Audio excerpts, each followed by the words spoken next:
제가 지난주 이제 설교를 준비하면서 오늘이 사도행전 이제 마지막 설교가 될 것이라고 이렇게 생각을 했습니다. 그래서 한 주간 동안 설교 본문을 묵상하고 이제 목요일부터 말씀을 쓰기 시작했는데, 어저께 이제 제가 보통 금요일 정도에 되면 이제 한국말로 성경을 다 쓰고, 이제 토요일 날은 주보 준비하고 이제 영어로 성경을 이렇게 번역해요, 애들 때문에.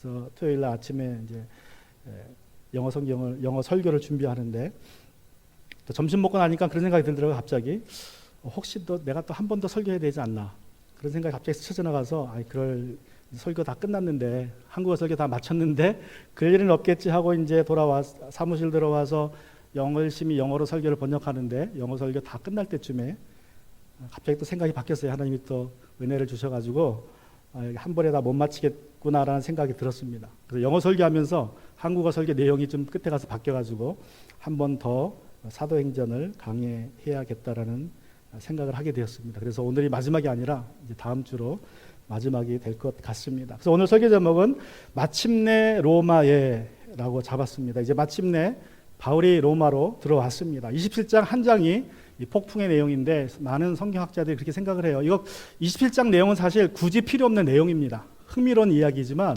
그냥 로마가 목적지니까 그냥 27장이 없어도 이야기는 되죠. 그냥 마침내 이렇게 들어갔다 그러면 되는데, 이 폭풍 이야기가 한 장 전체를 차지하면서 성경학자들이 이제 의아해하는 것이, 굳이 없어질 이야기를 왜 집어넣었을까, 그렇게 해서 이제 많은 연구를 했는데, 어떤 분들은 그렇게 얘기하더라고요. 이 옛날 이야기들, 이 바울 당시 썼던 이야기들은요, 그 소설들, 많은 신화들 보면 꼭 나오는 이야기 중에 하나가 뭐냐면, 배가 파손되어서 구조받는 이야기가 꼭 나온대요. 그래서 어쩌면 그 옛날 문학 시대 때에는 이 배가 파손되는 이야기가 거의 핵심적인 흥미로운 이야기이기 때문에 아마 누가도 이 이야기를 기록한 것이 아닌가, 이제 그런 이야기를 하더라고요. 어쨌든 27장을 굳이 없어도 되지만 우리는 27장을 통해서 많은 은혜를 받았습니다. 그래서 이제 마침내 로마에라는 제목으로 오늘 28장을 같이 살펴보고자 합니다. 자, 그래서 오늘은 이제 몰타 섬으로부터 로마에 가는 이야기를 우리가 살펴봅니다. 우리 28장 7절부터 10절에 보시면, 그 근처에 그 섬의 추장인 버블리오가 농장을 가지고 있었다. 그가 우리를 그리로 초대하여 사흘 동안에 친절하게 대접해 주었다. 마침 버블리오의 아버지가 열병과 이질에 걸려서 병석에 누워 있었다. 그래서 바울은 들어가서 기도하고 그에게 손을 얹어서 낫게 해주었다. 이런 일이 일어나니 그 섬에서 병을 앓고 있는 다른 사람도 찾아와서 고침을 받았다. 그들은 극진한 예우로 우리를 대하여 주었고, 우리가 떠날 때에 우리에게 필요한 물건들을 배에다 실어 주었다. 자, 여기서 이제 우리라는 말은요, 전에 1절에 나온 우리라는 이야기는 276명의 모든 승객과 선원들을 지칭하지만, 이제 여기서 우리라는 단어는 내용적으로 볼 때 바울과 바울의 일행들 누가와 아리스다고 3명을 가리키는 것 같습니다. 왜냐하면 버블리오라는 그 추장이 아무리 그 섬의 추장이고 부자래도 276명을 다 집에 초대할 수는 없겠죠. 그래서 아마 그 3명, 또 어쩌면 그 백부장 율리오까지 포함해서 아마 4명 정도 이렇게 초청하지 않았을까 생각을 합니다. 자, 왜 초청을 했습니까? 버블리오가 바울을 초청한 결정적인 이유는 우리가 전에 살펴봤던 이야기죠. 바울이 물에서 나와서 군부를 떼다가 어떤 일이 벌어져요? 나무를 집어넣었는데 거기서 독사가 튀어나와 손에 물립니다. 그러니까 뱀이 손목에 대롱대롱 달려있어요. 독사가. 사람들은 다 저 사람이 살인자라, 정의의 여신이 저를 이제 죽이려고 하는구나, 그가 비록 폭풍 후에선 살아났지만 정의의 여신이 죽이려고 하는구나 라고 생각을 했는데 안 죽습니다. 죽어야 될 사람이 안 죽어요. 분명히 독사에 물렸으면 30분 안에 1시간 안에 죽어야 되는데 안 죽어요. 그 사람들이 다시 바울을 깜짝 놀라서 신이라고 얘기하기 시작해요. 전에는 살인자라고 그랬다가 바울이 안 죽는 것을 보고 신이라고 그럽니다. 그러니까 이 버블리오도 감동받은 거예요. 저 사람이 굉장한 사람이구나. 저 어떻게 독사에 물렸는데 저거 독사에 물리면 죽어야 되는데 왜 안 죽나. 그래가지고 그 장면, 기적을 목격하고 이제 자기 집으로 초대를 합니다. 그래서 3일 동안 아주 용성하게 대접을 해요. 그런데 그 3일 동안 대접받는 동안에 바울은 누구를 보게 됩니까? 버블리오의 아버지가 열병과 이질에 걸려서 병석에 누워있는 것을 보게 됩니다. 같이 있는데 식탁에 참석하지 못하고 침대에 누워있는 아버지를 보고 그 아버지에게 가서 어떻게 합니까? 들어가서 기도하고 그가 누워있는 방에 들어가서 기도하고 그에게 손을 얹어 낫게 해주었다. 여러분 에베소에서 바울이 했던 기적을 기억하시면 바울이 굳이 기도하지 않아도 됐습니다. 그죠? 에베소에서는 어떻게 했어요? 사람들이 바울의 앞치마와 손수건만 가져가서 병든 자의 몸에 얹기만 해도 낫습니다. 그런 능력이 바울에게 있었어요. 그러면 여기서 바울도 어떻게 하면 돼요? 가서 그냥 안수만 해주면 나는 거예요. 굳이 기도할 필요가 없었는데 기도했다고 누가가 기록하고 있어요. 바울은 먼저 기도합니다. 먼저 같이 안수 기도하는 것도 아니고 먼저 기도하고 주님께 하나님께 기도하고 치유를 위해서 기도하고 그리고 손을 얹어서 낫게 합니다. 왜 그래요? 그 이유가 무엇입니까? 그 이유는 그 앞서 있었던 사건이죠. 그 앞서 있었던 사건이 뭐예요? 말씀드린 것처럼 독사에 물렸는데 죽지 않았어요. 그래서 사람들이 바울을 뭐라고 생각합니까? 신이라고. 바울을 신으로 부르기 시작해. 신으로. 근데 그전에는 살인자라 그랬다가 이제 죽지 않으니까 신으로 부릅니다. 그런데 만약에 이런 상황 속에서 바울이 버블리오 아버지에게 그냥 병을 꾸짖고 일어나라 그러면 어떻게 됩니까? 바울이 정말 신이 되는 거예요. 그 사람들 눈에는. 그래서 그거를 방지하려고 내게서 능력이 나오는 게 아니라 하나님의 치유의 근원이시고 능력의 근원이라는 걸 보여주기 위해서 먼저 하나님께 기도합니다. 기도하는 모습을 보여줘요. 그리고 이제 손을 얹어서 병을 낫게 하는 것을 우리가 보게 됩니다. 바울이 굉장히 치밀한 사람이죠. 그래서 사람들의 사고를 다 미리 알고 그 오해를 방지하기 위해서 이제 바울이 이렇게 한 것입니다. 자, 바울이 이제 그 열병에서 고쳐주니까 여러분 그 버블리오의 아버지가 걸렸던 열병과 이질이라는 병은요, 몰타 열병이라 그래요. 몰타 열병. 그 몰타 열병이라는 것은 어떤 거냐면 그 염소의 젖에 박테리아가 들어가서 그 박테리아가 몸 안에 들어오면 생기는 열병입니다. 그런데 이게 얼마나 무시무시한 병이냐면 한 번 걸리면 4개월 동안 앓아요. 그냥 침대에 4개월 동안 누워서 열이 나는 겁니다. 평균적으로. 길면 2년, 3년을 병상에 누워 있어야 돼요. 물론 잘 죽진 않아요. 근데 그냥 병상에 누워서 살아야 돼요. 그래서 현대에 1889년인가 7년에 과학자들이 그 원인이 염소젖에 있는 박테리아라는 것을 발견하고 이제 백신을 만들어서 지금은 더 이상 백신을 맞으면 걸리지 않습니다. 근데 지중해에는 저 병이 많이 있다는데 지금은 이제 위험한 병이 아니에요. 그 백신을 맞으면 걸리지 않습니다. 그런데 바울 당시만 해도 걸리면 최소 4개월은 누워 있어야 돼요. 길면 3년은. 무시무시한 병이죠. 3년 동안 앓아야 되니까.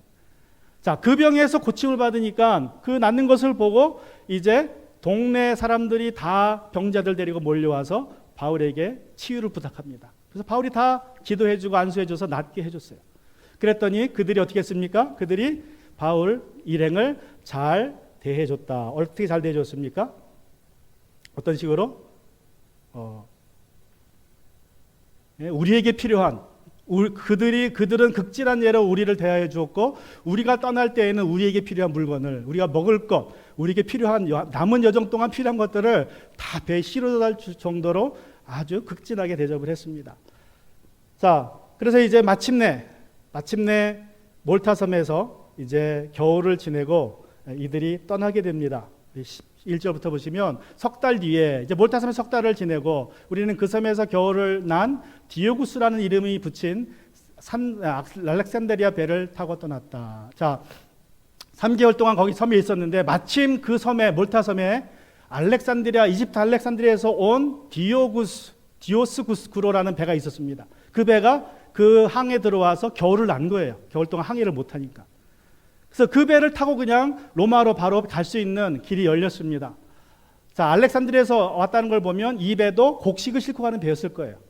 왜냐하면 알렉산드리아가 이집트에서 곡물을 수출하는 항구였기 때문에. 그래서 어떻게 보면 율리오 백부장이 잘 아는 자기가 담당하는 배 중에 하나였을 것입니다. 12절에 보면 우리는 수라구사에 입박하여 사흘 동안 머물고 그곳을 떠나 비행 돌아서 레기온에 달아났다. 그런데 하루가 지나자 남풍이 불어왔으므로 우리는 이틀 만에 보디올에 이르렀다. 이거 뭐 말로 하면 잘 이해가 안 되니까요. 지도를 보시면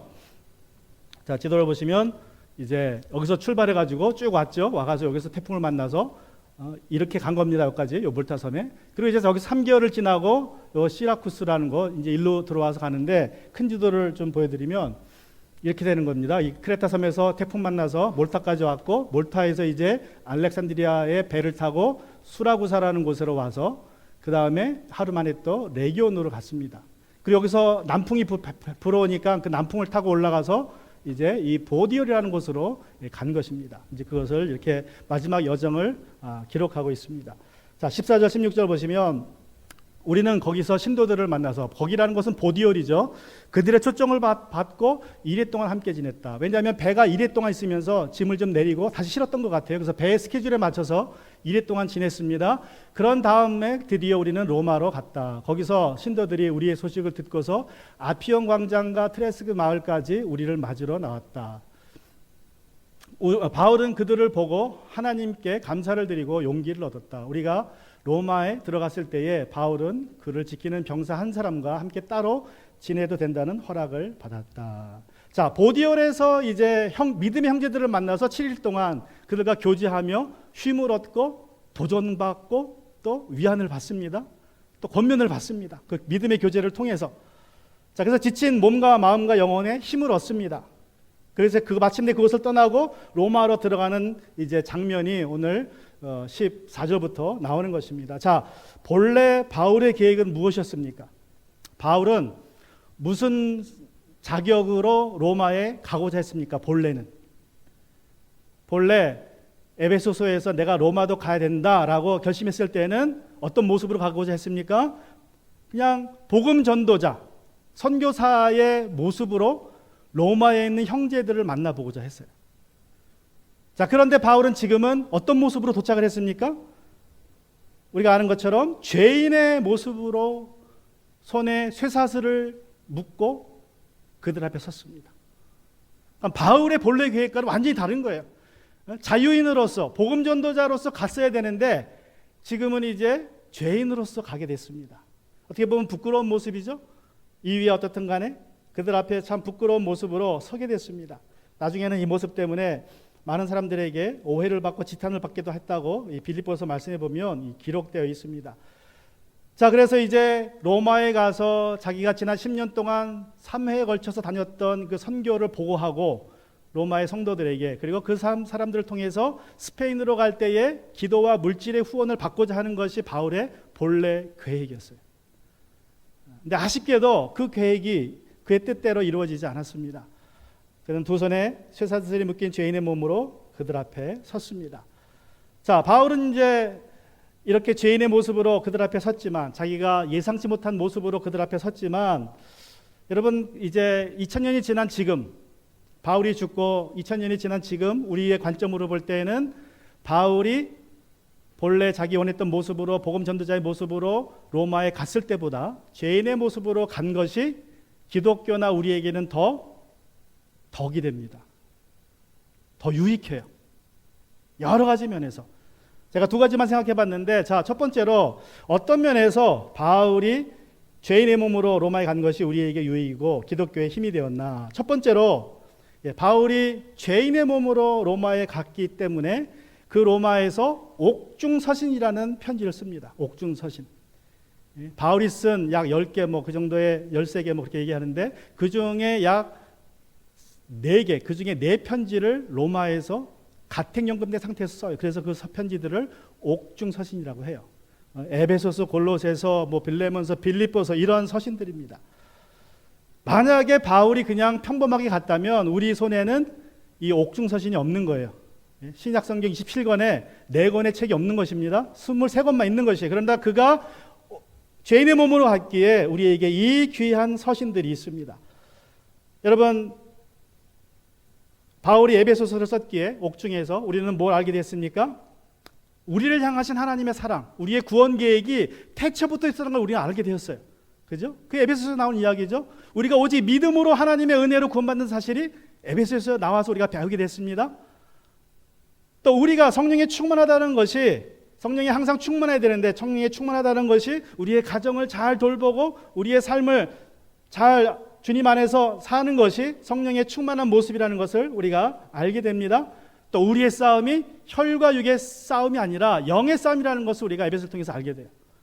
또 골로새서 말씀을 통해서 그리스도께서 교회의 머리 되시고 만유의 머리 되심을 우리가 알게 됩니다. 충만되심을 알게 됩니다. 또 빌립보서를 통해서 그리스도인의 기쁨에 대해서 우리가 알게 됩니다. 그리스도의 이 기쁨과 또 고난은 우리에게 특권이 된다는 것을 우리가 알게 됩니다.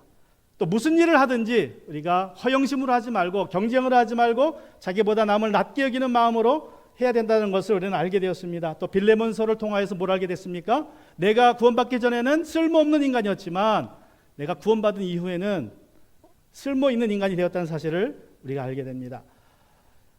여러분, 바울이 가이사랴에서 2년, 로마에서 2년, 총 4년 동안을 감옥 생활을 했습니다. 만약에 그 4년을 감옥 생활하지 않고 밖에 풀려나 있었다면 4년 동안 선교하며 돌아다니면서 로마에 갔고 스페인을 갔을 거예요. 그러면 4년 동안 교회를 몇 개 세웠을까요? 뭐 1년에 하나씩 세웠다 그래도 4개 교회를 세웠을 것이고 1년에 2개씩 세웠다면 8개 세운 거예요. 그죠? 4년 동안. 그리고 사람을 만났다면 몇 명을 만났겠습니까? 4년 동안 뭐 수천 명 만날 수도 있었겠죠. 많이 만났다 그래도. 그런데 바울이 감옥에 있었기 때문에, 그래서 이 옥중 서신들을 썼기 때문에 그 옥중 서신을 통해서 지난 2000년 동안 수많은 셀 수 없는 사람들이 옥중 서신을 통해서 도전을 받았고 믿음을 알게 되었고 주의 일꾼 되어서 더 많은 교회를 개척하게 되었다는 것입니다. 더 많은 영혼을 만나서 주님께 인도할 수 있는 그러한 기반이 마련됐다는 것입니다. 그래서 어쩌면 바울이 죄인의 몸으로 가는 것이 우리에겐 더 유익이에요. 바울은 힘들었겠지만, 자기의 계획대로 뜻이 되지 않았겠지만. 자, 그것이 이제 첫 번째, 바울이 죄인의 몸으로 로마에 간 그러한 그 이유이고, 주님의 이유이고, 두 번째는 바울이 죄인의 몸으로 로마에 갔기에, 기독교가 보다 신속하게 로마 제국을 정복할 수 있었습니다. 그가 죄인으로 갔기에. 이게 무슨 말이냐면, 여러분, 이제 바울이 가이사랴에서 잡히는 순간부터 4년 동안 역살이를 했는데, 가이사랴에서 2년 있는 동안 주로 누구를 만납니까? 주로 만나는 사람들이 로마 이제 병사들입니다. 백부장과 총독들을 만나요. 총독들 앞에서 또 재판을 받지만 뭘 합니까? 그들에게 복음도 전해요. 그가 죄인의 몸이었기 때문에 가능한 일입니다. 밖에 있었으면 총독 만날 일이 없죠. 근데 죄인의 몸이었기 때문에 총독 앞에 서야 했고 그들 앞에 증언을 하면서 복음을 전했어요. 그들이 믿든 안 믿든. 그리고 백부장들과 병사들을 만나면서 그들에게도 기회 있을 때마다 그리스도인의 모습을, 선한 모습을 보여줬고 복음을 증거했습니다. 그리고 로마에 왔어요. 로마에서 2년을 지내면서도 어떻게 됩니까? 로마에서 2년에 있는 동안 그는 하나님의 은혜로, 아마도 그런 얘기를 합니다. 율리오라는 백부장이 바울을 좋게 봤기 때문에 이 사람은 나쁜 악질의 범이 아니고 그냥 사상범이니까 감옥에 두지 말고 가택연금을 해도 될 것 같습니다. 이렇게 추천했던 것 같아요. 그래서 아마 다른 죄수들은 다 감옥에 들어갔지만 이 사람은 가택연금 상태로 들어간 것 같아요. 자, 가택연금에 들어가면 보통 죄수들을 지킬 때에는 2명이 양쪽 손에 쇠사슬을 묶고 지킵니다.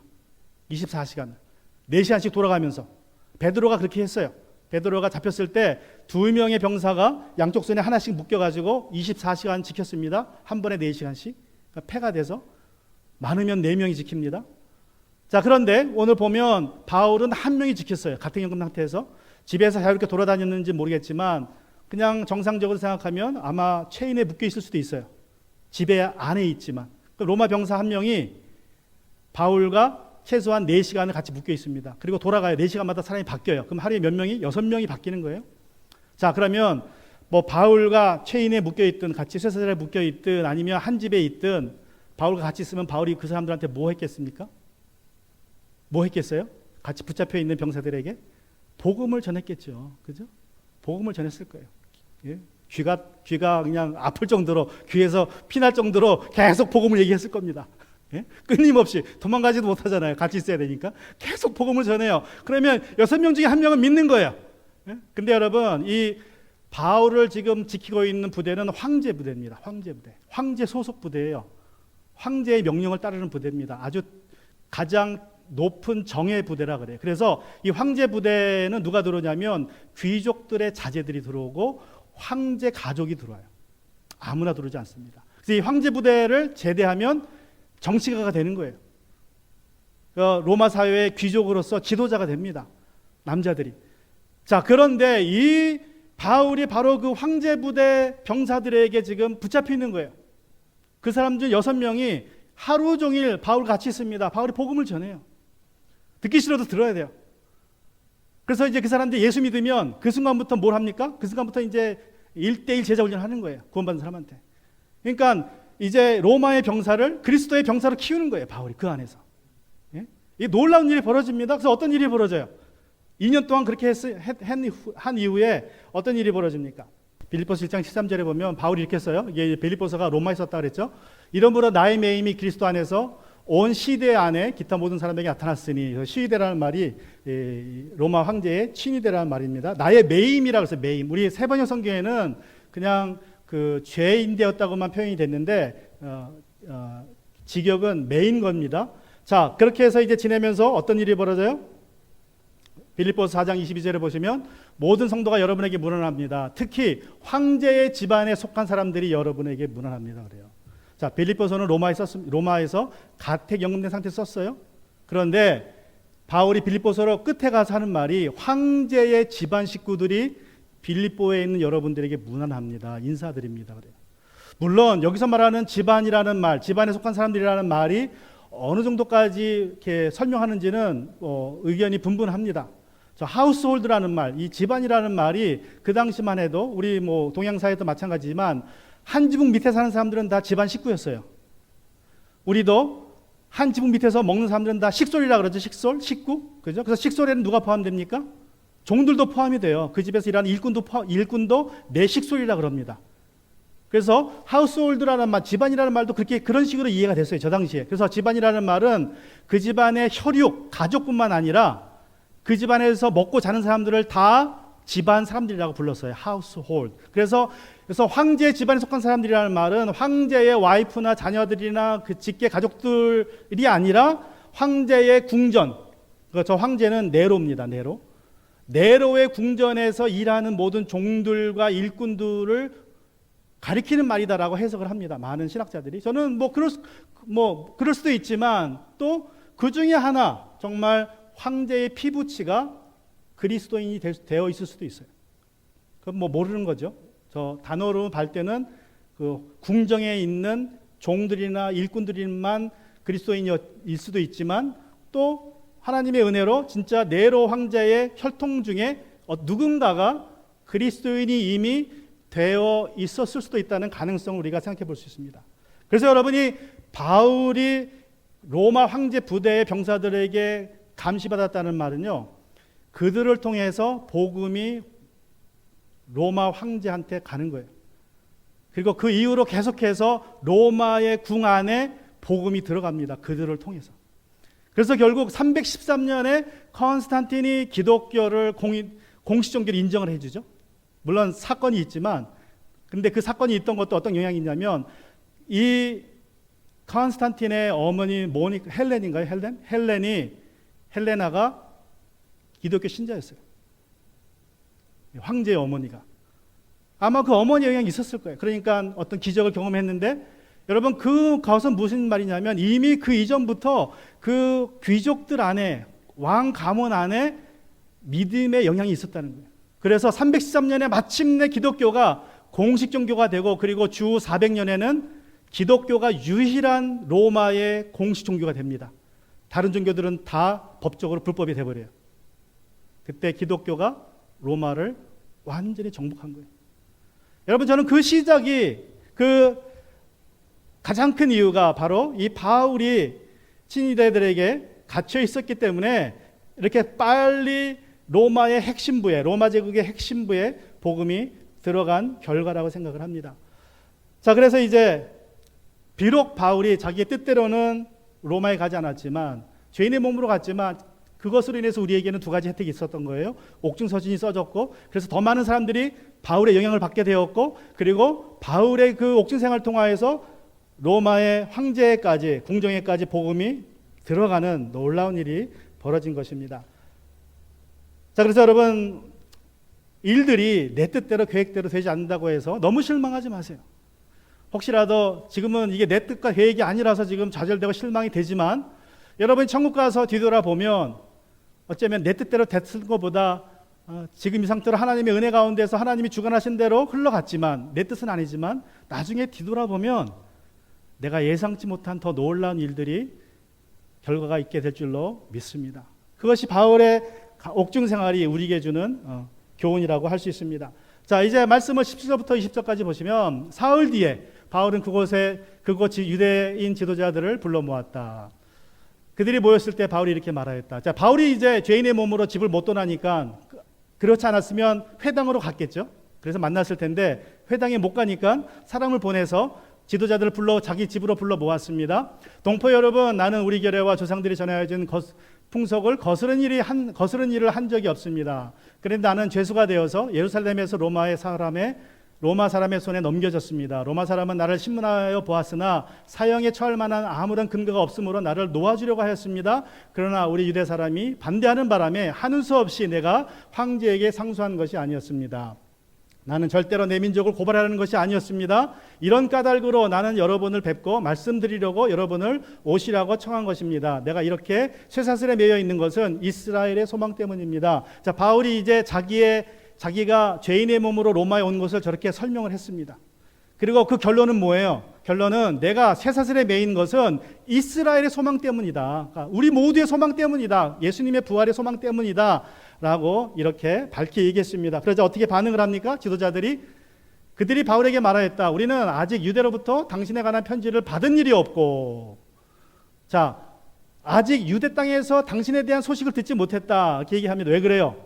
바울이 타고 온 배가요, 그 해에 첫 번째로 유대 땅에서 로마로 들어간 배예요. 겨울에는 배가 운행 안 하잖아요. 그런데 바울이 탄 배는 이미 그 전해에 떠나서 몰타 섬에 겨울을 지냈다가 로마에 들어간 배이기 때문에 로마에 들어간 첫 번째 배입니다. 그러니까 당연히 유대 땅에서 소식이 못 왔죠. 그러니까 그렇게 얘기하는 거예요. 그러나 동포들 가운데 아무도 여기에 와서 당신에 대해서 나쁘게 말하거나 소문을 낸 일이 없습니다. 우리는 당신에게서 당신의 생각을 들어보고 싶습니다. 이 종파에 대해서는 대하여, 이 종파란 기독교를 얘기해요. 아직도 기독교는 유대교 안에 있었습니다. 그래서 하나의 종파로 분류가 돼요. 우리가 아는 것은 어디서나 이 종파를 반대하는 소리가 높다는 것입니다. 자, 바울 당신에 대해서는 모르지만 바울이 당신이 말하는 그 종파에 대해서는 우리가 알고 있다. 반대가 심하다. 그렇게 이제 유대 지도자들이 바울에게 말하는 것입니다.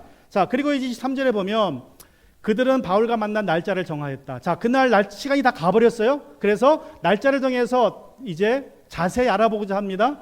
그날에 더 많은 사람이 바울의 숙소를 찾아왔다. 그는 아침부터 저녁까지 그들에게 하나님의 나라를 엄습히 증언하고 모세의 율법과 예언자들의 말을 가지고 예수에 관하여 그들을 설득하면서 그의 속내를 털어놓았다. 자, 바울이 이제 다음 약속한 날에 다시 만납니다. 더 많은 유대인들이 왔습니다. 그리고 이제 그날 아침부터 저녁까지 하나님의 나라와 예수님을 증언하기 시작해요. 구약 성경을 펴놓고.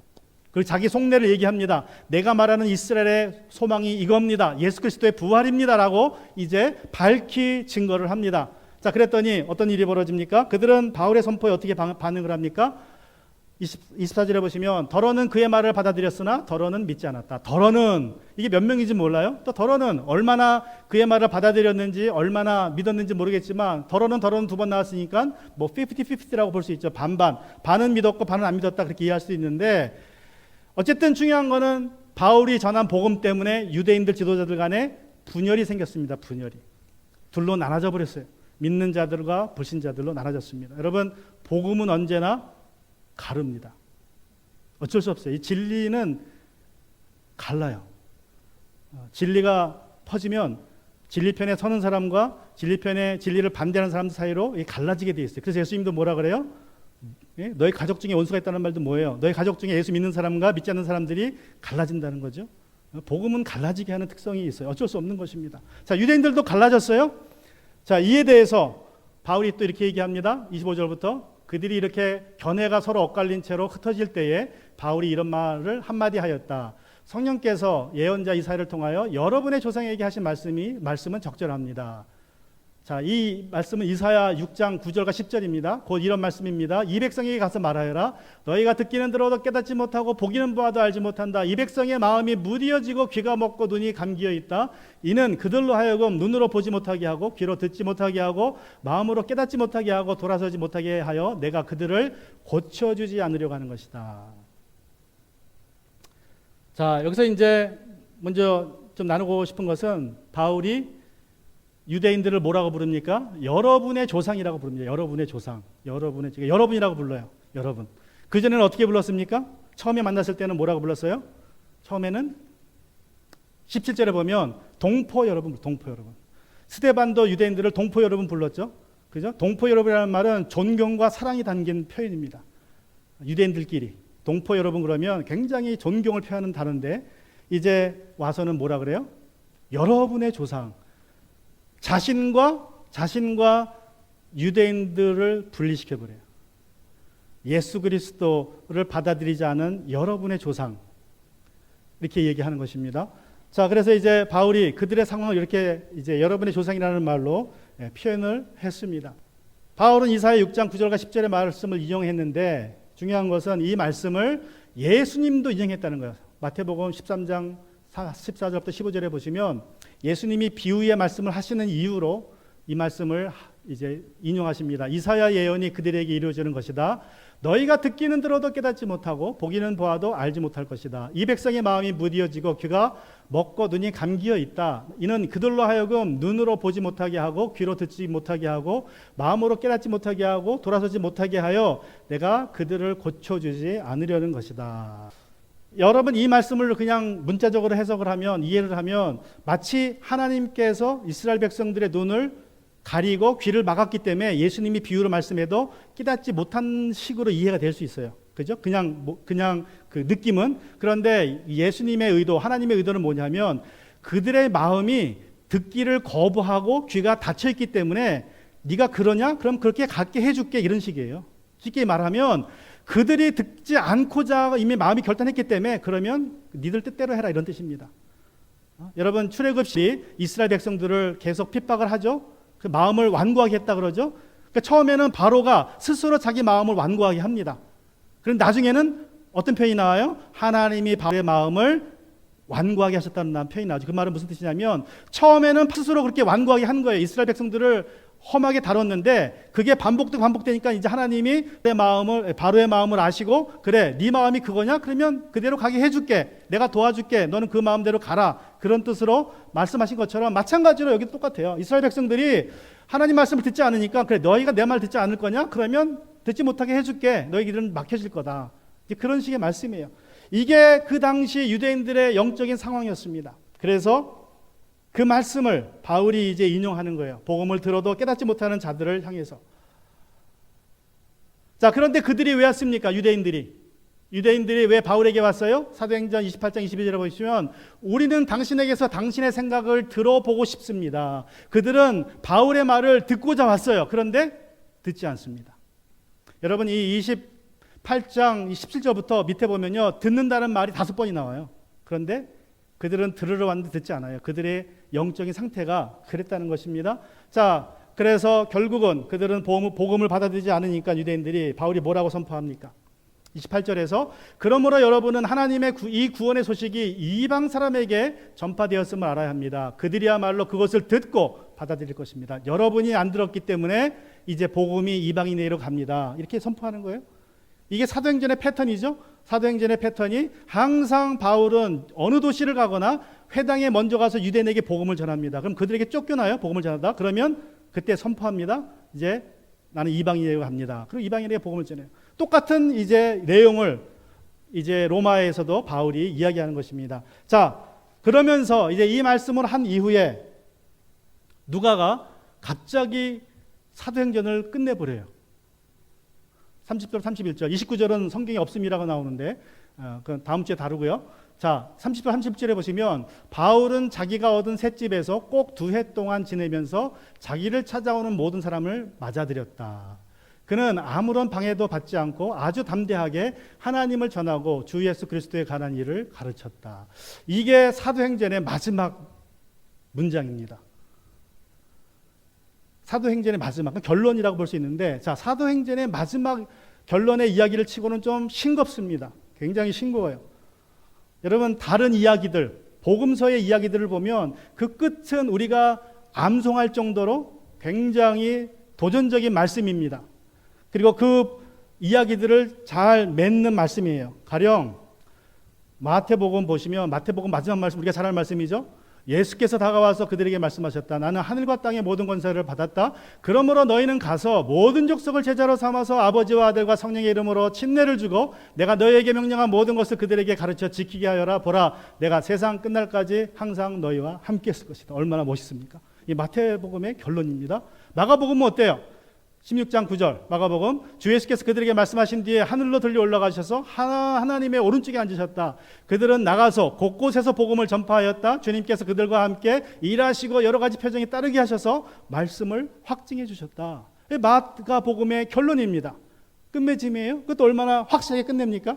자, 요한복음 또 어때요? 요한복음 마지막 말, 예수께서 하신 일은 이 밖에도 많이 있어서 그것을 낱낱이 기록한다면 이 세상이라도 그 기록한 책을 다 담아두기에 부족할 것이라고 생각한다 하면서 요한복음을 끝내요. 아주 그냥 확실하게 끝을 맺습니다. 자, 그런데 누가는 항상 끝맺음이 좀 싱거워요. 누가가 또 뭘 썼죠? 누가복음을 썼죠? 누가복음 마지막 문장 끝맺음 이렇게 해서 끝납니다. 예수께서 그들을 축복하시는 가운데 그들에게서 떠나 하늘로 올라가셨다. 그들은 예수께 경배하고 크게 기뻐하면서 예루살렘으로 돌아가서 하나님을 찬양하며 날마다 성전에서 지냈다. 이게 누가복음의 끝맺음입니다.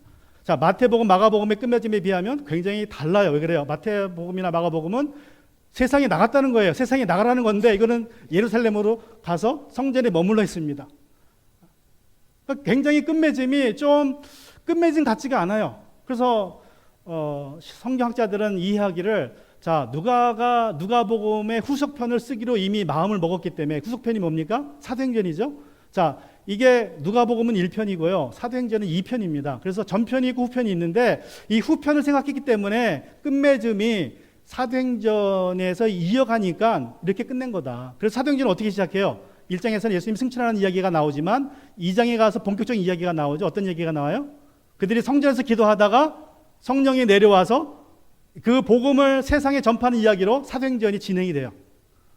자, 그렇다면 여러분, 사도행전의 주제가 그렇다면 사도행전은 어떻게 끝내야 됐습니까? 사도행전은 이렇게 끝나면 안 돼요. 사도행전은 이런 말씀으로 끝나면 안 됩니다.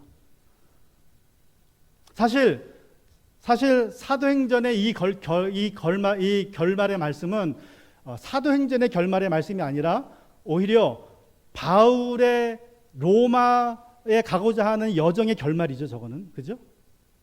바울이 지금 로마에서 복음을 열심히 증거했다는 말이죠. 찾아오는 사람 막지 않고. 왜냐하면 이 사도행전 후반전 3분의 1을 지나면 사도행전 19장 21절에 보면 바울이 그러죠. 나는 로마에도 꼭 가봐야겠습니다. 자, 이때부터 누가는 바울이 로마로 가는 이야기를 기록해요. 28장 중에 19장부터 3분의 2가 바울이 로마로 가는 이야기입니다. 그리고 또 예수님도 23장 11절에서 내가 예루살렘에서 나의 일을 증언한 것 같이 로마에서도 증언해야 된다. 그래서 로마로 가는 바울의 계획을 예수님이 승인해 주세요. 그래서 계속해서 사도행전 22장부터는 본격적으로 바울이 로마로 가는 이야기가 기록되어 있어요. 28장까지. 그래서 그런 관점에서 볼 때 저 28장 말씀, 이 결론의 말씀은 바울은 자기가 얻은 셋집에서 꼭 2해 동안 지내면서 자기를 찾아오는 모든 사람들을 맞아들였다. 그는 아무런 방해도 받지 않고 아주 담대하게 하나님의 나라를 전하고 주 예수 그리스도에 관한 일을 가르쳤다. 어디에서? 로마에서. 그러므로 이 말씀은요, 사도행전 19장 21절부터 시작된 바울의 이야기의 결론은 될 수 있어도 사도행전 자체의 결론은 될 수가 없습니다. 근데 희한하게, 이상하게 누가가 여기서 멈춰버려요. 사도행전을 끝맺지 않고 그냥 바울의 이야기의 결론만 내려버리고 끝납니다. 그래서 어떤 신학자들은 그래요. 어쩌면 누가는 이미 이때에 사도행전을 쓰면서 제3권을 쓰기로 작정했을 거다. 그래서 누가복음처럼 그 이어가는 이야기로 저렇게 쓴 거다. 결론을 내리지 않고. 정말 썼는데 우리한테 전해지지 않았는지는 모르지만 그럴 가능성이 높다, 그렇게 추측을 해요. 그래서 사도행전에는 결론이 없다. 저는 그 말씀도 이 일리가 있다고 보지만, 여러분, 누가가 사도행전을 아주 똑부러지게 끝맺음하지 않은 또 다른 영적인 이유가 있다고 저는 생각을 합니다. 그것은 우리 모든 거듭난 주님의 제자들이 우리 각자의 이야기로 사도행전을 끝마치기를 원하시는 거예요. 사도의 이야기가 아니라, 바울의 이야기가 아니라 사도행전의 결론은 저와 여러분입니다. 저와 여러분이 쓰는 결론이에요. 그래서 달라요, 다. 결론이 달라요. 우리 각자에 따라서 그 사도행전의 결론이 다릅니다. 이것은, 이 말씀은 단지 바울의 사역의 결론이에요. 그래서 사도행전은 어떻게 보면 미완성 작품입니다. 미완성 작품. 여러분, 슈베르트가 쓴 미완성 교향곡이라는 곡이 있죠. 미완성 교향곡. 사람들이 그 곡을 8번 교향곡을 미완성 교향곡이라고 부르는데, 그 이유가 당시의 교향곡은 악장이 4악장입니다. 그런데 슈베르트가 이 8번 교향곡은 2악장만 썼어요. 악장말 2개만. 그 사람들이, 야, 4개가 있는데 왜 2개만 있냐? 그래서 이거는 미완성이다 그랬는데, 어떤 유명한 평론가는, 그 음악가는 그렇게 얘기를 해요. 이게 불과 악장이 2개밖에 돼 있지 않지만 그 내용적으로 볼 땐 이거는 완성된 교향곡이다, 이렇게 표현을 했습니다. 자, 형식으로 볼 땐 미완성이지만 내용으로 볼 땐 완성됐다. 어떻게 보면요, 사도행전은 형식으로 볼 때 미완성이고 내용적으로도 미완성입니다. 결론이 없어요. 저와 여러분이 그 결론을 써야 됩니다. 사도행전이 어떻게 끝나는지.